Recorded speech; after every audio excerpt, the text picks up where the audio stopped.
जय हिंद। आप सभी का स्वागत है आपके अपने यूट्यूब चैनल ज्ञान ग्लोबल स्टडी में। आज हम लोग साइंस के मोस्ट इंपॉर्टेंट क्वेश्चन के बारे में डिस्कशन करेंगे। ये प्रत्येक क्वेश्चन किसी न किसी एग्जाम में आया हुआ क्वेश्चन है और ये क्वेश्चन वेरी इंपॉर्टेंट क्वेश्चन है। ये आपके railway, SSC, bank, PO, SI सभी एग्जाम के लिए काफी यूजफुल है। तो हम लोग टाइम न वेस्ट करते हुए डायरेक्ट क्वेश्चन की ओर बढ़ते हैं। देखिए, फर्स्ट क्वेश्चन आपका वेरी इंपॉर्टेंट है क्योंकि दिया है क्वेश्चन की किसी स्टार, किसी तारे के रंग से हम पता चलता है। समझ में आया? फर्स्ट ऑप्शन दिया weight, second option size, fourth option temperature और फोर्थ ऑप्शन दिया है डिस्टेंस। ठीक, जैसे यहाँ पर स्टार है, ये स्टार है, तो स्टार का जो मान लीजिए कलर है, कलर यहाँ पर रेड है। समझ में आएगी? अगर कलर रेड है तो इसका कलर के, इसके स्टार के कलर से हमें पता चल सकता है कि इसका तापमान क्या है। ठीक, अगर रेड कलर है तो रेड कलर का जो तापमान होता है वो सबसे कम होता है। सपोज करिए यही आपका जो स्टार है, ठीक, स्टार आपका अगर ब्लू कलर रहता है, ठीक, ब्लू कलर आता है तो इसका जो तापमान होता है वो सबसे अधिक होता है। तो आपका जो इस क्वेश्चन के अकॉर्डिंग क्या होगा, किसी तारे के रंग से हम पता चलता है तो वो है टेम्परेचर। टेम्परेचर से तो पता चल जाता है। समझ में? अगर इसका तारे का कलर किस प्रकार से है उस प्रकार से हम बता सकते हैं कि इसका टेम्परेचर कितना होगा। अगर ब्लू कलर है तो सबसे ज्यादा टेम्परेचर होगा, अगर रेड कलर है तो सबसे कम होगा। जिस प्रकार से आप देखे होंगे, ये तो आपको घरेलू यूज में सिलेंडर, समझ में, सिलेंडर है, सिलेंडर में गैस भरा रहता है।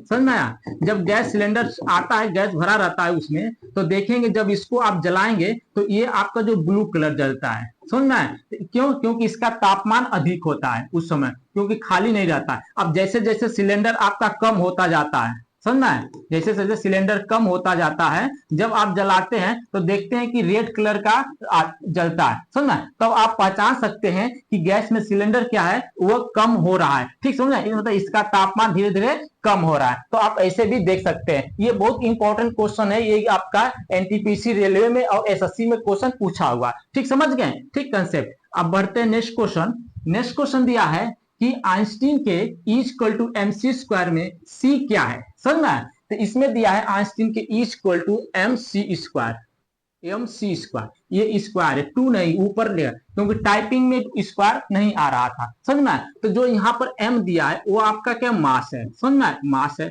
और जो सी है वो आपका स्पीड ऑफ लाइट है, स्पीड ऑफ लाइट है, माने प्रकाश की चाल कहते हैं। समझना है? इसके 3 × 10⁸ मीटर पर सेकेंड होता है। ये आपको कभी कभी क्वेश्चन में इसी तरह दे देता है कि प्रकाश की चाल क्या होती है। ठीक, लाइट स्पीड क्या होता है। आप एक रिलेशन पढ़े होंगे, ठीक, ये रिलेशन पढ़े होंगे v equal to N lambda.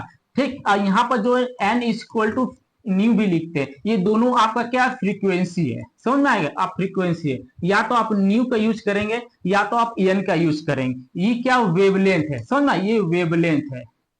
ठीक, वेवलेंथ है। समझ, ये स्पीड है। अब ये क्या, ये v और n में रिलेशन भी कभी कभी पूछ देता है। क्वेश्चन को समझिए, क्वेश्चन किस प्रकार से पूछा जाता है। अब देखिए, हम यहाँ पर लाइट की बात चल रही है, समझना? तो लाइट जो स्पीड है इसको यहाँ पर हम c लिख देंगे। ठीक, अब n के जगह पर न्यू का प्रयोग कर देंगे और लेमडा लेमडा ही रहेगा। ठीक, c equal to nu lambda हो जाएगा। समझ में आएगा नहीं? अब देखिए यहाँ से, यहाँ इसमें हमारा क्या दिया है। ठीक, तो इसमें हम जो v equal to N lambda दिया है, यहाँ पर ई जो फोटान की कुल एनर्जी होती है, समझ, फोटान कुल टोटल माने एक फोटान की, ठीक, वन फोटान की जो एनर्जी होती है is equal to H nu होता है। समझ में आया कि नहीं? फोटान, क्योंकि जो हमारा लाइट होता है वो जब पृथ्वी पर आता है तो वो प्रकाश एक बंडल के रूप में आता है, जो उसमें एक फोटान की एनर्जी होती है वो is equal to H nu होता है। समझ में आया कि नहीं? अब देखिए यहां से हम क्या करेंगे, जो हमारा न्यू फ्रीक्वेंसी है is equal to nu equal to C by lambda, इसको यहां पर पुट कर देंगे। समझ में आया?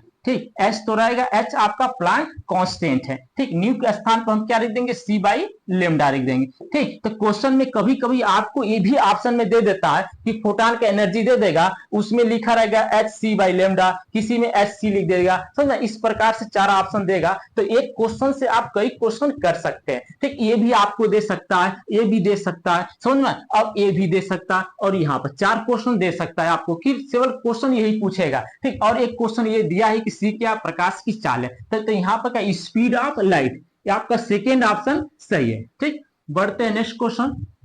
नेक्स्ट क्वेश्चन दिया है कि फोटान किसकी मूलभूत मात्रा या यूनिट है। ठीक, वही जो फोटान होता है, प्रकाश जो होता है, लाइट, ठीक, जो लाइट होता है वो हमारा वो फोटान के रूप में पृथ्वी पर आता है। ठीक, एक फोटान होता है, वही जो एक वन फोटान होता है एनर्जी के रूप में, एक फोटान की जो टोटल एनर्जी होती है is equal to H nu होता है। ये आपके अभी पिछली वाले पीछे क्वेश्चन में एक्सप्लेन कर दिए हैं, समझ में आए। ये क्या है, ये प्रकाश से रिलेटेड है। ये पूछा है या तो यूनिट कर देता है या तो मात्रा बोल देगा, समझ में। या तो ऐसे भी कर सकता है कि ये किससे संबंधित है। ठीक, तो फोटान आपका स्पीड ऑफ लाइट, या तो अब लाइट ऑप्शन में रहेगा तो आप लाइट ऑप्शन को करेक्ट कर देंगे, समझना। ये ग्रेविटेशनल नहीं होता, ये गुरुत्वाकर्षण होता है। ठीक, ये मैग्नेटिक नहीं होगा, ठीक, ये इलेक्ट्रिक नहीं होगा। इलेक्ट्रिक जो होता है वो एम्पियर इसका यूनिट होता है, समझ में नहीं। और ये ग्रेविटेशनल भी नहीं होता है, समझ में नहीं। ठीक, ये न्यूटन ने गुरुत्वाकर्षण का नियम दिया था। ठीक, तो फोर्थ ऑप्शन आपका सही है। बढ़ते हैं नेक्स्ट क्वेश्चन। नेक्स्ट क्वेश्चन दिया है यहाँ पर कि विकिरण, जिसे रेडिएशन कहते हैं, विकिरण की कण प्रकृति की पुष्टि किससे की जाती है। ये जो प्रकृति है तो होता है उसे नेचर कहा जाता है, समझ में, उसे नेचर कहा जाता है। ठीक, अब इसमें दिया है इंटरफेरेंस। ठीक, इंटरफेरेंस को हम बोलते हैं व्यतिकरण। व्यतिकरण हिंदी में बोला जाता है व्यतिकरण, समझ में। और जो पोलराइजेशन होता है उसे ध्रुवित बोलते हैं, ध्रुवण। ठीक, और जो डिफ्रेक्शन होता है, डिफ्रेक्शन को हम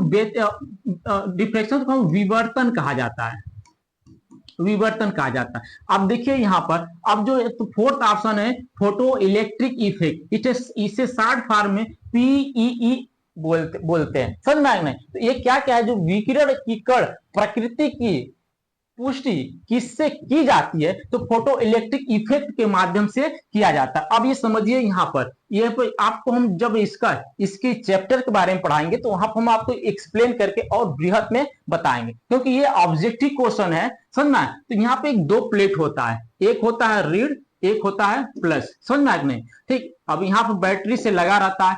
ठीक, आपको यहाँ पर समझना क्या है, तो यहाँ पर जो हमारा चार्ज, यहाँ से जो हमारा यूवी रेज आता है, ठीक, जिसे यूवी अल्ट्रा वायलेट रेड कहा जाता है। ठीक, अल्ट्रा वायलेट, जिसे परावैंगनिक किरणें कहा जाता है, समझ में आ गए। ठीक, अब ये जब आता है इस प्लेट पर, जब पड़ता है तो इस प्लेट पर जैसे ही पड़ता है यहाँ पर इलेक्ट्रॉन उत्सर्जित होने लगता है, समझ में, इलेक्ट्रॉन उत्सर्जित। अब इलेक्ट्रॉन क्या होता है, वो माइनस चार्ज होता है, समझ में नहीं। अब जो हमारा ऑलरेडी प्लेट है वो भी माइनस है, अब ये प्लस है। तो जब समान आवेश एक दूसरे को क्या प्रतिकर्षित करते हैं, समझ में, अगर समान नहीं रहेंगे और समान आवेश रहेगा एक दूसरे को आकर्षित करते हैं। अब यहाँ पर समझिए, यहाँ पर ऑलरेडी ये माइनस प्लेट है, अब ये जो इलेक्ट्रॉन है वो भी माइनस होता, तो ये क्या, ये आपका इलेक्ट्रॉन इस प्लस प्लेट वाले की ओर जाने लगते हैं, इस साइड, समझ में जाने लगते हैं। अब जैसे, अब एक चीज यहाँ पर देखिए, इलेक्ट्रॉन जिस साइड फ्लो होता है उसके विपरीत दिशा में आपका करंट फ्लो होता है, ठीक, जिसे आई से दिखाते हैं। ठीक, ये क्वेश्चन कभी कभी पूछा जाता है, आपके इंटरव्यू में पूछा जाता है कि करंट जब फ्लो होता है, या तो पूछ देगा आपसे कि करंट किस दिशा में फ्लो होता है, तो वहां आपको ये बताना पड़ेगा कि जो इलेक्ट्रॉन जिस दिशा में प्रवाहित होता है, फ्लो होता है, उसके विपरीत दिशा में करंट फ्लो होता है। ठीक, ये आप डायरेक्शन से नहीं बता सकते, क्योंकि किसी भी डायरेक्शन में हो सकता है। करंट आपका इस साइड से इस साइड आ रहा है तो इलेक्ट्रॉन, तो आपका करंट इस साइड फ्लो होगा, समझ में आया नहीं।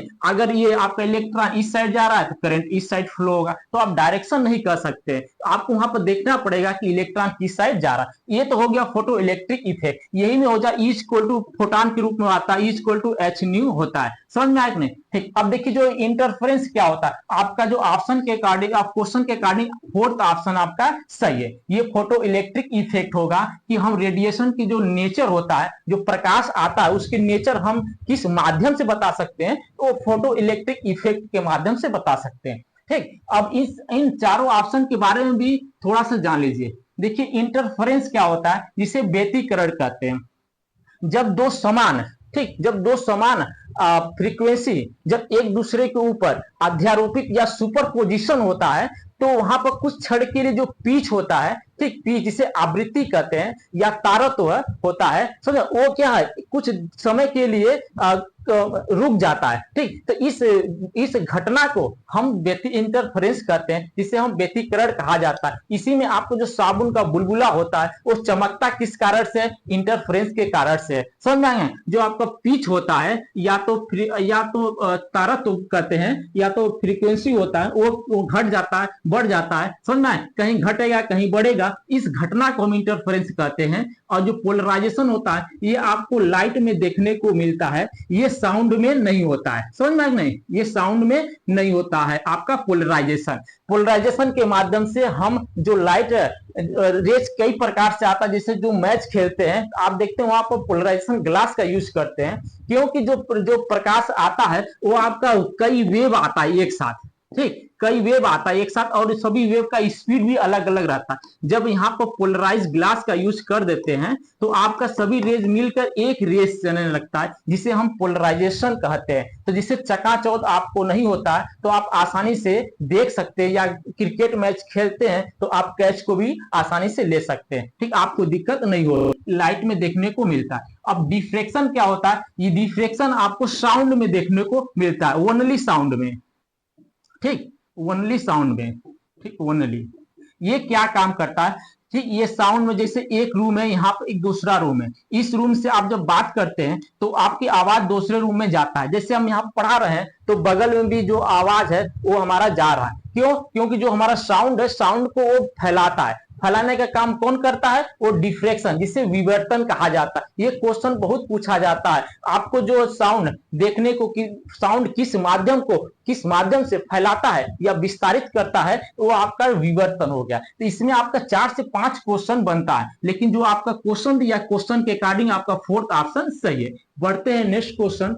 नेक्स्ट क्वेश्चन दिया है कि साबुन के बुलबुले का चमकना किसके कारण से होता है? अभी हम आपको यहाँ जब इंटरफेरेंस पढ़ा रहे थे, व्यतिकरण, तो भी एग्जांपल हम बताएं कि जब दो समान फ्रीक्वेंसी की जब दो समान वेग एक दूसरे के ऊपर अध्यारोपित होता है तो कहीं पिच बढ़ जाता है और कहीं घट जाता है। तो इस घटना को हम इंटरफेरेंस कहते हैं, और इसी के कारण जो पानी का बुलबुला और साबुन का बुलबुला होता है वो चमकता है। ठीक, तो आपको इस क्वेश्चन का आंसर आपको मिल गया, क्या होगा आपका? इंटरफेरेंस। ठीक, तो इंटरफेरेंस आपका सही। पोलराइजेशन के बारे में बता दिए हैं आपको, डिफ्रेक्शन विवर्तन के बारे में बता दिए हैं, और फोटो इलेक्ट्रिक इफेक्ट के बारे में भी एक्सप्लेन कर दिए। ठीक, तो आपका फर्स्ट ऑप्शन सही है। बढ़ते हैं, नेक्स्ट क्वेश्चन दिया है कि परावर्तित प्रकाश में ऊर्जा। ठीक, रिफ्लेक्शन। देखिए परावर्तित क्या होता है? एक इंसिडेंट रेज होता है। ठीक, इंसिडेंट होता है। अब जब ये परावर्तित होता है जिसे रिफ्लेक्शन कहते हैं, रिफ्लेक्शन कहते हैं। ठीक, एक रिफ्लेक्शन होता है, एक रिफ्रैक्शन होता है। जो रिफ्रैक्शन होता है वो वहां से जब एक माध्यम से दूसरे माध्यम में जब प्रकाश जाता है, जैसे मान लीजिए इस प्रकाश यहां से यहां चला गया, समझ में, तो इसको हम रिफ्रैक्शन कहते हैं। ठीक, रिफ्रैक्शन कहा जाता है। तो इसको आप ध्यान देंगे कि रिफ्लेक्शन और रिफ्रैक्शन में अंतर होता है। इसे इसे हम परावर्तित या परावर्तन कहते हैं। समझ में आया कि नहीं? ठीक, इसे हम आपतन कहते हैं। अब देखिए इसमें क्या कहा है कि परावर्तित प्रकाश में ऊर्जा आपतन कोण पर निर्भर नहीं करता है। ठीक, और सेकेंड ऑप्शन दिया है आपतन कोण माने इंसिडेंट रेज, इंसिडेंट एंगल आपका दिया है। ठीक, आपतन कोण के बढ़ने के साथ साथ बढ़ता है। ठीक, आपतन कोण के बढ़ने के साथ साथ घटता है। तो आपका जो परावर्तित प्रकाश होता है वो आपके इंसिडेंट कोण पर डिपेंड नहीं करता है, यही आपका इंसिडेंट एंगल होता है। ठीक, इस पर डिपेंड नहीं करता है। ठीक, इस पर डिपेंड नहीं करता, तो आपका हमारा फर्स्ट ऑप्शन सही हो गया। ठीक, ये डिपेंड ये ऊर्जा पर नहीं करता है, प्रकाश में ऊर्जा आपतन कोण पर निर्भर नहीं करता है। फर्स्ट ऑप्शन सही है। वेरी इंपॉर्टेंट क्वेश्चन है, आइए आपको सीजीएल में क्वेश्चन, सीजीएल में पूछा हुआ क्वेश्चन है, समझ में आया नहीं? ठीक, सीजीएल में समझ में आया?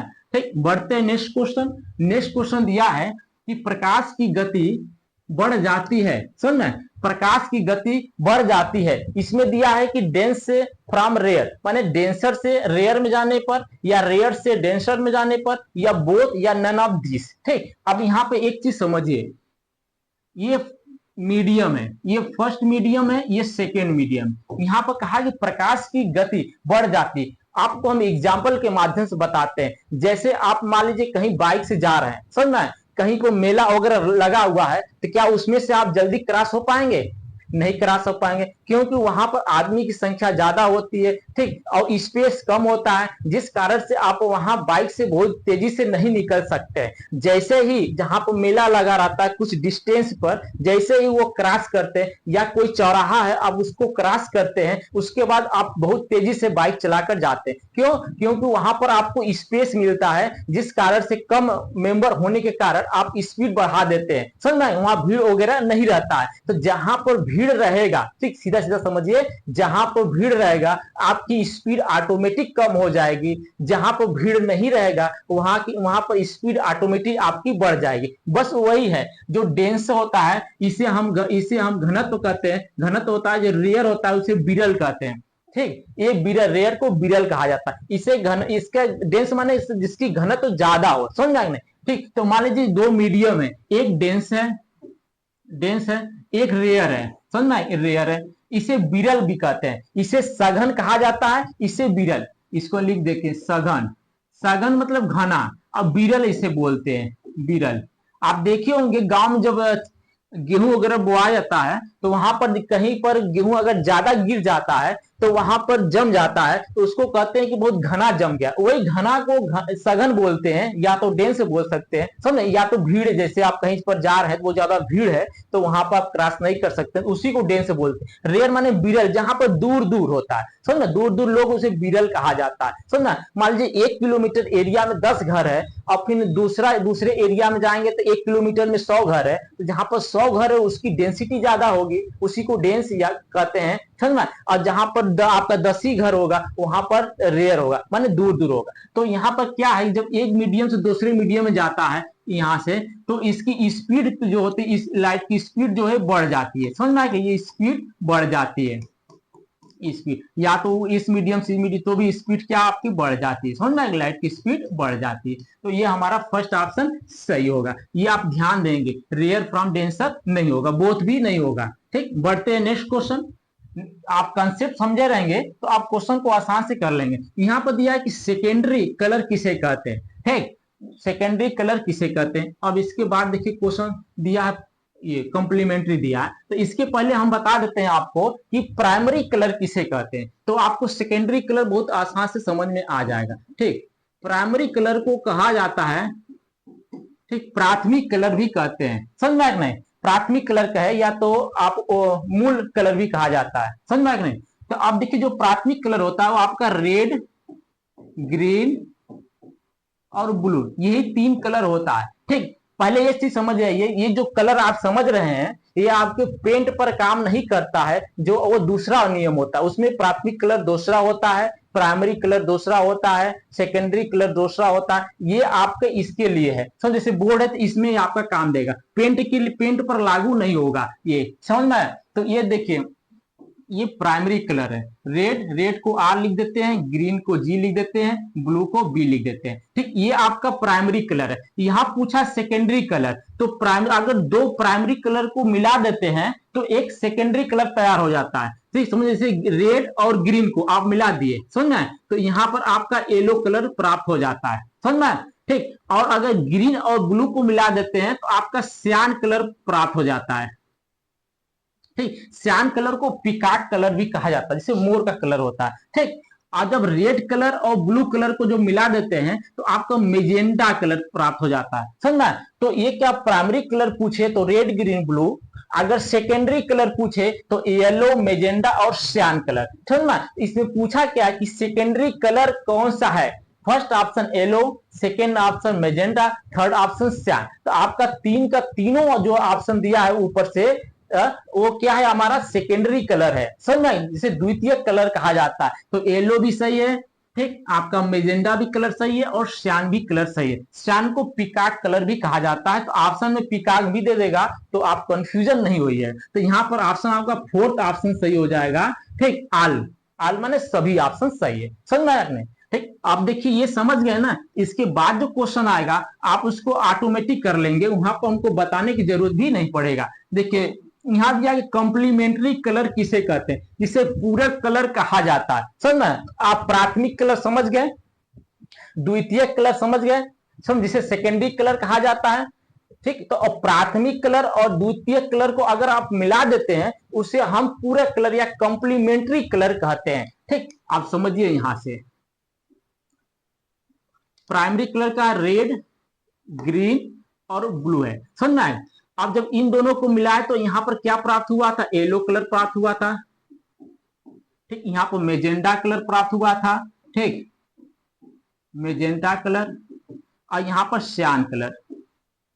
ठीक, लेकिन ये कॉम्प्लीमेंट्री कलर कहा है, तो कॉम्प्लीमेंट्री कलर में आपका एक प्राथमिक कलर होना चाहिए और एक द्वितीय कलर होना चाहिए और सेकेंडरी कलर, तब जाकर आपका कॉम्प्लीमेंट्री कलर प्राप्त होता है, समझना है। तो इसमें क्या है कि एक ब्लू कलर ये आपका प्राथमिक कलर है, समझना है, और जो येलो कलर है आपका द्वितीय कलर है। जब इसको मिला देंगे तो एक कलर प्राप्त होता है व्हाइट कलर, समझना है, व्हाइट कलर प्राप्त होता है। और उसी प्रकार से ग्रीन आपका प्राथमिक कलर है, मेजेंडा द्वितीय कलर है। जब इसको आपस में मिलाएंगे तो यहां पर जो व्हाइट कलर प्राप्त होगा, समझ में आया कि नहीं, व्हाइट कलर प्राप्त होगा। देखिए यहां पर दिया हुआ है मेजेंडा और प्लस ग्रीन मिलाने पर व्हाइट कलर प्राप्त होता है। और उसी प्रकार से रेड, ठीक, रेड और सियान कलर को जो मिलाएंगे तो रेड कलर आपका प्राथमिक कलर है और सियान आपका द्वितीय कलर है। जब इन दो कलर को आपस में मिलाते हैं तो भी आपको व्हाइट कलर प्राप्त होता है। ठीक, तो कहने का मतलब है कि आप किसी भी एक प्राथमिक कलर और एक सेकेंडरी कलर को आपस में मिक्स कर देते हैं तो हमारा एक तीसरा कलर जो तैयार होता है वो व्हाइट कलर होता है, समझ में आया कि नहीं। इससे कई क्वेश्चन पूछा जाता है, आप समझ गए होंगे अच्छे से। बढ़ते हैं नेक्स्ट क्वेश्चन।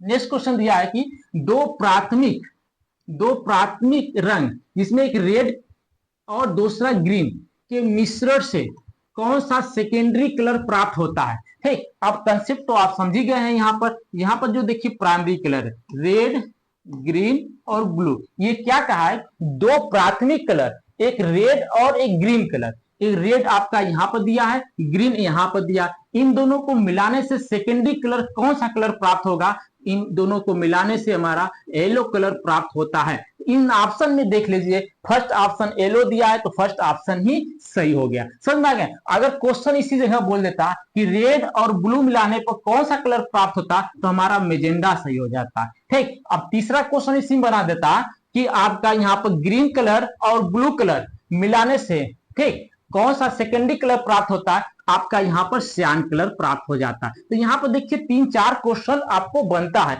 ऐसा नहीं कि जो यहां पर मैंने लिख दिया है कि रेड और ग्रीन कलर यही आपको दे, हो सकता है यहां पर आपको रेड और ब्लू कलर दे दे या आप ग्रीन या ब्लू कलर दे दे, समझ में। आप कंसेप्ट समझे रहेंगे तो क्वेश्चन किसी भी तरह से देगा, आप उसको बहुत आसानी से कर लेंगे। ठीक, बढ़ते हैं नेक्स्ट क्वेश्चन। यहां पर दिया है बहुत इंपॉर्टेंट क्वेश्चन है ये कि प्रकाश में 7 रंग को अलग किया जा सकता है। ठीक, कैसे अलग किया जा सकता है, जिसे हम विविग्योर कहते हैं, विविग्योर 7 कलर होता है। ठीक, जो इसका जो स्कैटरिंग होता है, ये समझिए क्वेश्चन पूछा जाता है, जो रेड कलर का स्कैटरिंग सबसे कम होता है। ठीक, और जो वायलेट बैगनी कलर होगा इसका स्कैटरिंग सबसे अधिक होता है, समझ। ये क्वेश्चन पूछा जाता है, एक क्वेश्चन तो आपको इसी जगह से पूछ देगा, समझ में नहीं कि जो वायलेट कलर, जो बैगनी कलर जो होता है इसकी स्कैटरिंग सबसे अधिक होता है और जो रेड कलर उसका स्कैटरिंग सबसे कम होता है, इसीलिए इसका यूज स्टेशन पर, टार्च में और रिमोट में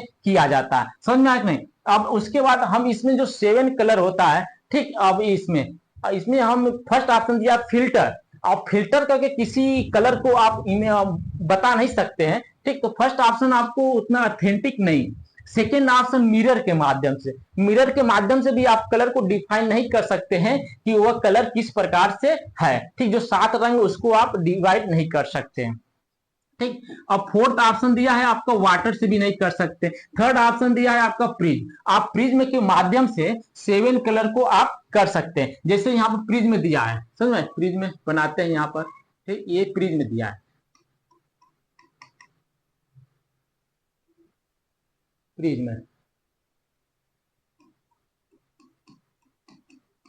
ठीक, यहाँ पर जब श्वेत प्रकाश, ये व्हाइट लाइट होता है, व्हाइट लाइट, जब श्वेत प्रकाश किसी प्रिज्म से पास आउट कराया जाता है ये 7 कलर में डिवाइड हो जाता है, 7 कलर में डिवाइड हो जाता है, समझ में। तो इन 7 कलर में डिवाइड होने की क्रिया को हम वर्ण विक्षेपण या डिस्पर्शन कहा जाता है, समझ में। वर्ण विक्षेपण या तो डिस्पर्शन कहेंगे, समझ में। ये होता है। और जो विक्षेपण होता है जिसे डिफ्लेक्शन कहा जाता है, नीचे वायलेट कलर में सबसे ज्यादा होता है, ठीक है, सब डिस्पर्शन डिफ्लेक्शन, और जो रेड कलर में सबसे कम डिफ्लेक्शन देखने को मिलता है। तो हम जो प्रिज्म के माध्यम से हम ये बता सकते हैं कि जो 7 कलर डिवाइड अलग अलग कर सकते हैं। बाकी इसमें से जो 3 ऑप्शन और दिया है, फिल्टर, दर्पण और वाटर के माध्यम से हम नहीं ज्ञात कर सकते। तो हमें प्रिज्म चाहिए। अगर हमें प्रकाश में 7 रंगों को अलग करना है तो हमें प्रिज्म की आवश्यकता पड़ेगी, इसके माध्यम से हम कर सकते हैं, ठीक। अब देखिए बढ़ते हैं नेक्स्ट क्वेश्चन, और आपका लास्ट क्वेश्चन भी है, ठीक। ये सब इसके बारे में हम आपको पिछले वीडियो में भी एक्सप्लेन किए थे, विविग्योर के बारे में डिटेल और किए थे, इसलिए यहां पर हम आपको जितना आवश्यकता है उतना ही हम आपको बता रहे हैं। अगर आप पिछला वीडियो देखेंगे तो उसमें भी ये आपका कलर वगैरह आया था, 7 कलर इन धनुष आया था, उसमें हम आपको और डिटेल बताए हुए हैं, ठीक। अब देखिए लास्ट क्वेश्चन दिया हुआ है कि जल के तेल, ठीक, जल पर तेल, मान लीजिए वाटर है, वाटर है, वाटर के ऊपर आप तेल को छिड़क देते हैं, समझ में, तेल वगैरह का छिड़क देते हैं। तेल गिरने पर तेल के परतों में चमकीला रंग दिखाई देता है, ठीक, चमकीला रंग दिखाई देता है। इसका कारण क्या है, समझ में। चमकीला रंग किस कारण से दिखाई देता है, वो क्योंकि एक प्रिज्म की भांति व्यवहार करता है। जब आप किसी वाटर पर ऑयल को गिरा देते हैं तो वह एक प्रिज्म की भांति व्यवहार करता है, जो उसमें से 7 कलर उत्पन्न होता है, जिसे हम विविग्योर कहा जाता है, ठीक, विविग्योर कहा जाता है। 7 कलर उत्पन्न होता है, जिस कारण से हमें दिखाई देता है, चमकता है, ठीक। तो हम क्या कर सकते हैं कि इसमें अभी हम आपको बताए हुए थे, जब यहां से व्हाइट लाइट पास आउट कराया जाता है, ठीक, तो यहां से 7 कलर में डिवाइड होता है, ठीक, 7 कलर में यहां पर बताए, ठीक, ये 7 कलर में डिवाइड होता है। इस 7 कलर में डिवाइड होने की क्रिया को हम डिस्पर्शन कहते हैं, या तो वर्ण विक्षेपण कहते हैं, या तो परिक्षेपण कहा जाता है, कई नामों से जाना जाता है, समझ में नहीं। तो ये प्रिज्म है, तो यहां से डिवाइड होता है 7 कलर में, नीचे वायलेट रहता है, ऊपर रेड कलर रहता है, तो यही जो डिवाइड होता है इसी को हम डिस्पर्शन कहते हैं। इसी से हम 7 कलर, जब 7 कलर प्राप्त होता है, समझ। तो इस डिवाइड होने की क्रिया को, 7 कलर में बटने की क्रिया को हम डिस्पर्शन कहते हैं, समझना। तो हमारा ऑप्शन क्या, फर्स्ट ऑप्शन सही है, डिस्पर्शन। तो हम डिस्पर्शन के माध्यम से ये क्या, जल पर जब ऑयल गिरता है तो वो चमकता है, उसके परत जो होता है वो चमकता दिखाई देता है। इसका कारण क्या है, डिस्पर्शन है, स्कैटरिंग नहीं है। स्कैटरिंग आपको वायलेट में सबसे ज्यादा देखने को मिलता है, समझ में आएगा, स्कैटरिंग सबसे ज्यादा देखने को मिलता है। जैसे इसका, ये आपको स्कैटरिंग सबसे ज्यादा देखने को मिलता है, रेड कलर में सबसे कम देखने को मिलता है, समझना, स्कैटरिंग। और रिफ्रैक्शन होता है, और इंटरफेरेंस, जिसे व्यतिकरण कहा जाता है, समझना, जिसे व्यतिकरण कहा जाता है। ये आपको जो, जब दो वेव एक साथ, जब दो समान वेव एक दूसरे के ऊपर अध्यारोपित हो जाता है, तो एक क्या, कुछ देर के लिए जो आपका पिच होता है या फ्रीक्वेंसी होता है वो कुछ रुक जाता है, ठीक, इस घटना को हम इंटरफेरेंस कहते हैं। ये आपको बैक क्वेश्चन में भी एक्सप्लेन कर दिए, समझना। रिफ्रैक्शन जिसे अपवर्तन कहते हैं, जब एक माध्यम से दूसरे माध्यम में जाता है प्रकाश, तो यही आपको रिफ्रैक्शन कहा जाता है, समझना, रिफ्रैक्शन कहते हैं। ये डेंसर से रेयर में भी हो सकता है, और रेयर से डेंसर भी हो सकता है, ये इंसिडेंट होता है। तो स्कैटरिंग में नहीं होगा, आपका डिस्पर्शन ऑप्शन सही है। ये बहुत इंपॉर्टेंट क्वेश्चन है, समझ में आया कि नहीं, डिस्पर्शन क्वेश्चन होगा, ठीक। तो आई होप आपको अच्छे से समझ में आ गया होगा। ये सभी क्वेश्चन किसी न किसी एग्जाम में आया हुआ क्वेश्चन